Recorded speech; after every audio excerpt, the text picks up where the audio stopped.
Office party චාටර් උන්නේ නැහනේ. හොඳට හිටියනේ කිසි අවුලක් උන්නේ නැහනේ. චාටර් උන්නේ නැහැ. උඹට මතකද උඹ ඊයේ කරේ මොනවද කියලා?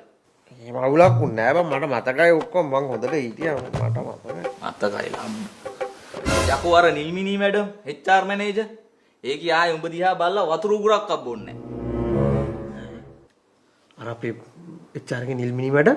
හැමෝටම සුබ සන්ධ්‍යාවක් කියලා ප්‍රාර්ථනා කරනවා. මේ වෙලාවේ මම කතා කරලා ඔයාලගේ ෆන් එක නැති කරන්න නම් මම කැමති නැහැ.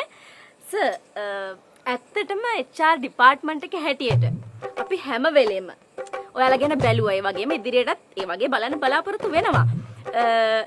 ඇත්තටම මේ මේ නෑ නිල්මිනි.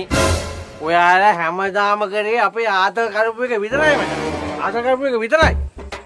ඔයාලා මොනවද? ඔයාලගෙන් අපි ලියුමක් ගන්න ගියාම නල්ලවල ඉතර ලියුමක් ගන්න ගියා මුංගේ ඇස් බලලා අපිට ඇති වෙලා මචං. අපිට ඇති වෙලා මුං නිල්මිනි ඔයා කරේ 8-5 අපි ඇඟිල්ල ගන්නවද කියන එක බලපු එක විතරයි ඇටෙන්ඩන්ස් එක.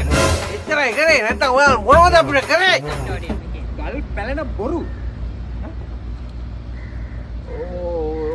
ඉවෙන්ට් එකේ අපි perform කරනවා. ඒකම අපිත් එක්ක මහින්ද අයියා, එරික් අයියා, ඒ වගේම සමර වික්‍රම ඩබලත් perform කරනවා.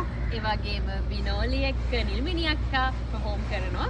අනිත් කට්ටිය තමයි මරු ඩබල. ඔව්. ඒ වගේම මේ ඉවෙන්ට් එක host කරන්නේ සුජීව අයියයි, දුලික අක්කයි. ගල් පැලෙන බොරු. එවර. යකෝ මෙච්චර මේ අපි පාඩම් කරලා ඇත්ත කියද්දි තෝ මොකද ගල් පැලෙන බොරු කකා ඉන්නේ? නෑ ගල් පැලෙන බොරු කියන්නේ ඒ ඉවෙන්ට් එකේ නම, ෂෝ එකේ නම. ගල් පැලෙන බොරු. හරි එහෙනම් අපි මාර්තු 20 අපි ඔක්කොම එනවා perform කරන්න. මොකද ගල් පැලෙන බොරු 20 මියුසියස් ඔඩිටෝරියම් එකේ. ජය වේවා.